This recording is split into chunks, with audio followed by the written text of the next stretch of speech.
గులాబీ నేతల్లో కవిత గుబులు మొదలైందా? కవిత మాటల్లో కాళేశ్వరం కీర్తి కేసీఆర్కి, అపకీర్తి హరీష్ రావుదనే విషయం స్పష్టమవుతోంది. ఇప్పుడు కవిత రాజకీయ ప్రస్థానం ఎలా ఉండనుంది? అసలు తెలంగాణ రాజకీయాల్లో మరో పార్టీకి చోటుందా? Congress party BC bill pass చేసినప్పుడు కవిత సంబరాలు చేసుకోవడం దేనికి సంకేతం? కవిత నోట బీసీ నినాదం వర్కౌట్ అవుతుందా? మొత్తం మీద కవిత వ్యూహం ఏమిటి? What's the story?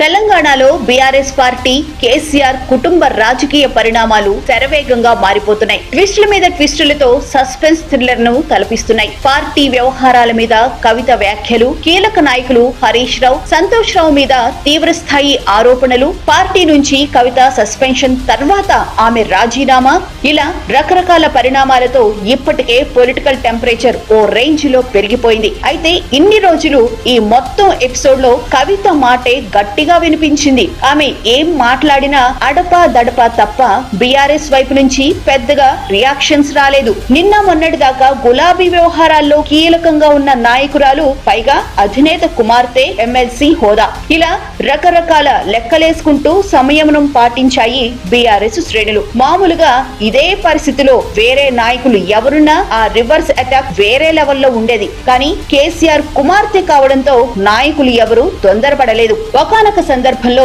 ఆమె గురించి ఎవరు మాట్లాడవద్దని ఇంటర్నల్ గా ఆదేశాలు కూడా ఇచ్చిందట బీఆర్ఎస్ అధిష్టానం. ఎంతైనా ఆమె తమ అధినేత కూతురు కాబట్టి ఇప్పుడు అనవసరంగా తొందరపడి నోరు పారేసుకుంటే రేపు కాలం కలిసొచ్చి మళ్ళీ వాళ్ళు ఒకటైతే అనవసరంగా మేం ఇరుక్కుపోతామన్న అభిప్రాయమే ఉందట ఎక్కువ మందిలో. అందుకే ఆచితూచి జాగ్రత్తగా శ్రద్ధగా విమర్శలు మొదలు పెట్టారంట గులాబీ నాయకులు.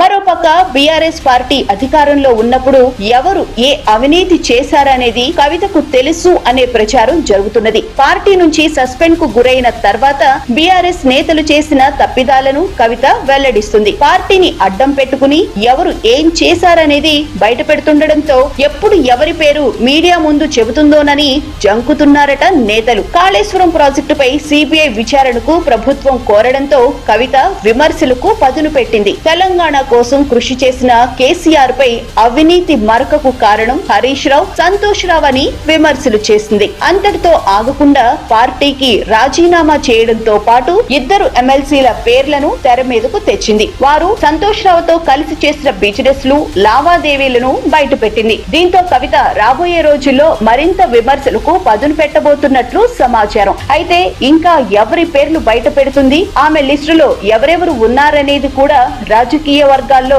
విస్తృత చర్చ జరుగుతుంది. పార్టీ నుంచి కవిత సస్పెన్షన్ తో ప్రస్తుతం బీఆర్ఎస్, జాగృతి రెండు వర్గాలుగా విడిపోయాయి. రాష్ట్ర వ్యాప్తంగా ప్రతి జిల్లాలో ఒక వర్గం కవితకు మద్దతుగా నిలుస్తుంటే మరో వర్గం హరీష్ రావుకు సంఘీభావంగా నిలుస్తుంది. దీంతో రాజకీయ వర్గాల్లోనూ ఆసక్తికర చర్చ జరుగుతున్నది. ఇప్పటికే గత అసెంబ్లీ ఎన్నికల్లో బీఆర్ఎస్ ఓటమి, లోక్సభ ఎన్నికల్లో ఒక్క సీటు కూడా గెలవకపోవడం, కంటోన్మెంట్ ఉప ఎన్నికలో సిట్టింగ్ స్థానం కోల్పోవడం, ఎమ్మెల్సీ ఎన్నికల్లో కనీసం పోటీ చేసినా విజయం సాధించలేకపోవడం, తాజాగా కవిత సస్పెన్షన్ తో పార్టీకి తీవ్ర నష్టం జరుగుతున్నదనే ప్రచారం ఊపందుకుంది.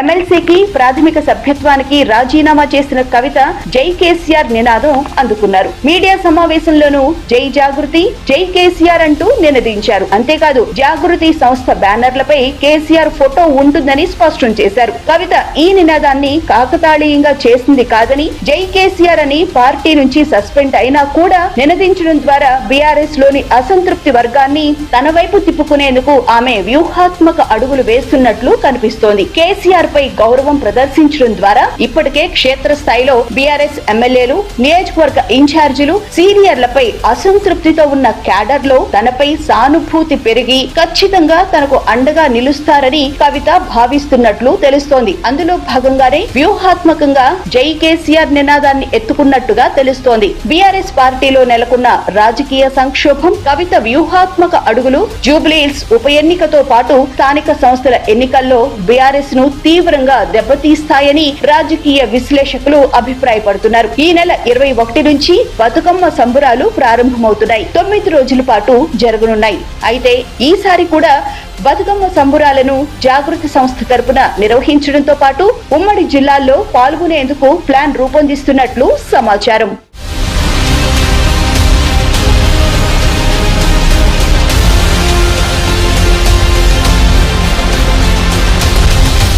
రాష్ట్రంలో కవిత ఎపిసోడ్ తో బీఆర్ఎస్ పార్టీ మరింత దారుణంగా తయారైంది. ఈ సమయంలో బీఆర్ఎస్ పార్టీకి జవసత్వాలు నింపడంతో పాటు కవితకు చెక్ పెట్టడానికి బీఆర్ఎస్ వర్కింగ్ ప్రెసిడెంట్ కేటీఆర్ సిద్ధమవుతున్నారట. ఎర్రవల్లి ఫామ్ హౌస్ లో పార్టీ అధినేత కేసీఆర్ తో కేటీఆర్ మంతనాలు జరిపినట్టు తెలుస్తోంది. ప్రస్తుత పరిస్థితుల్లో పార్టీని బలోపేతం చేయడంపై దృష్టి సారించాలని కేటీఆర్ కు సూచించినట్టు సమాచారం. ఈ క్రమంలోనే కేటీఆర్ రాష్ట్ర వ్యాప్తంగా జిల్లాల్లోనూ పర్యటనలు చేయాలని రెడీ అవుతున్నట్లు తెలుస్తోంది. ముఖ్యంగా పార్టీ నుంచి వీడిపోయిన ఎమ్మెల్యేలను, వారి నియోజకవర్గాలను లక్ష్యంగా చేసుకుని కేటీఆర్ రంగంలోకి దిగి క్షేత్రస్థాయిలో పార్టీ కార్యకర్తలను, ప్రజలను కలవబోతున్నట్టు తెలుస్తోంది. ముఖ్యంగా స్థానిక సంస్థల ఎన్నికల్లో పట్టు నిలుపుకోవడానికి, జూబ్లీహిల్స్ ఉప ఎన్నికల్లో విజయం సాధించడానికి, ఇదే సమయంలో ప్రత్యర్థి పార్టీలకు, కవితకు చెక్ పెట్టడానికి కేటీఆర్ ప్రధానంగా దృష్టి సారిస్తున్నట్లు తెలుస్తోంది. వచ్చే ఎన్నికలకు శ్రేణులను సన్నద్ధం చేయాలని కేటీఆర్ భావిస్తున్నారట. ప్రజాక్షేత్రంలోకి వచ్చి పర్యటనలు చేయనున్న కేటీఆర్ పార్టీ శ్రేణులను